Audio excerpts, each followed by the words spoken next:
This episode of Soldier Knows Best is brought to you by Audible.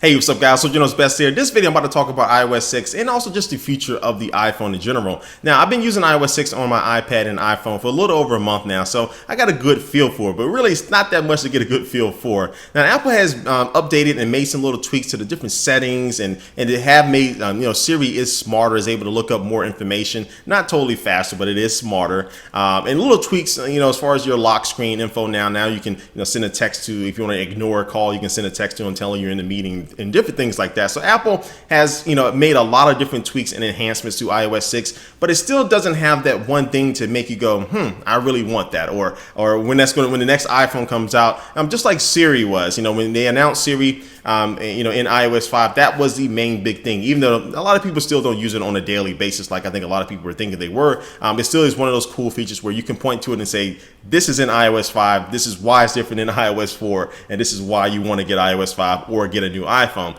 Now, everything I'm saying now can be, taken with a grain of salt because this still is the beta, and Apple still has a few months to kind of tweak things and introduce, new things, because Siri wasn't announced until they announced the new iPhone. So when they announced iOS 5, I think back at WWDC last year in 2011, they didn't have any mention of Siri at all. So they could still surprise us with that one more thing, or just one or two or three new things that come to the OS. But I think the big things that I hear people really asking for is customization, and this includes things like simple things like widgets. Now, I'm not a big fan of widgets, and I've said this before, because anytime I turn on my phone and I open it up, I'm going to go into an app anyway. So I don't care if I have a Twitter widget that shows me the last tweet. I'm going to open the Twitter app anyway to see all the tweets from the people that I'm following. So that's my thoughts on widgets. But I do know a lot of people, especially a lot of people who use the Android platform, that really do like and admire widgets. So I think Apple should do something, even if they don't allow it on the home screen, to put it in the notification center, because I think that's a great place to put some widgets in there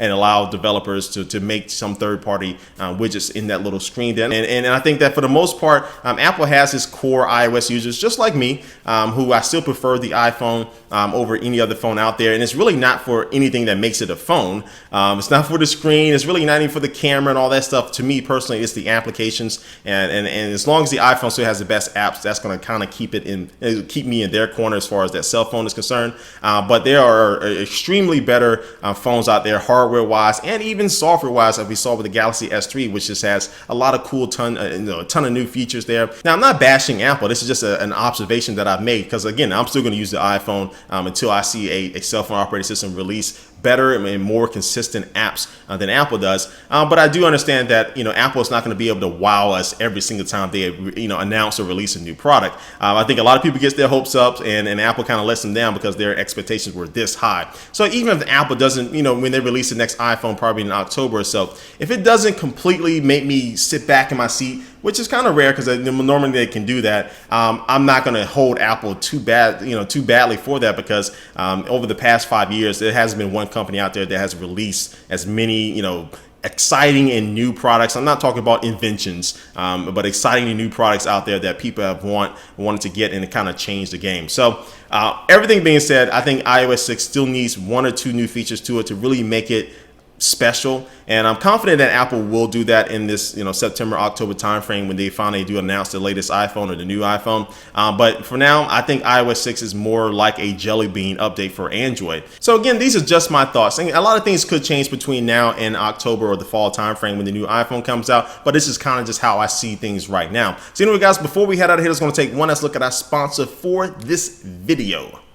And today's sponsor is Audible, which is the leading provider for downloadable audiobooks and spoken word entertainment. You can download these books on your cell phone, your tablet, your computer, almost anything if you want to listen to it while you're on the go. They have over 100,000 different titles from different genres like science fiction and thrillers and comedies. And you can download a book, like one of my favorite books that I downloaded was the biography of Steve Jobs. You can actually get that from the store right now. And you can get that for absolutely free if you go to audiblepodcast.com/soldier, because you can try out one free book right now. Yes, go to audiblepodcast.com/soldier and go ahead and get the downloading. Let me know what you're going to be reading down below. All right, guys, again, thanks for watching this video. Please leave a comment down below what you think about the future of iOS 6 and what are the things that you really want to see Apple do in this next OS update. Anyway, guys, thanks for watching this video, and I will catch you later.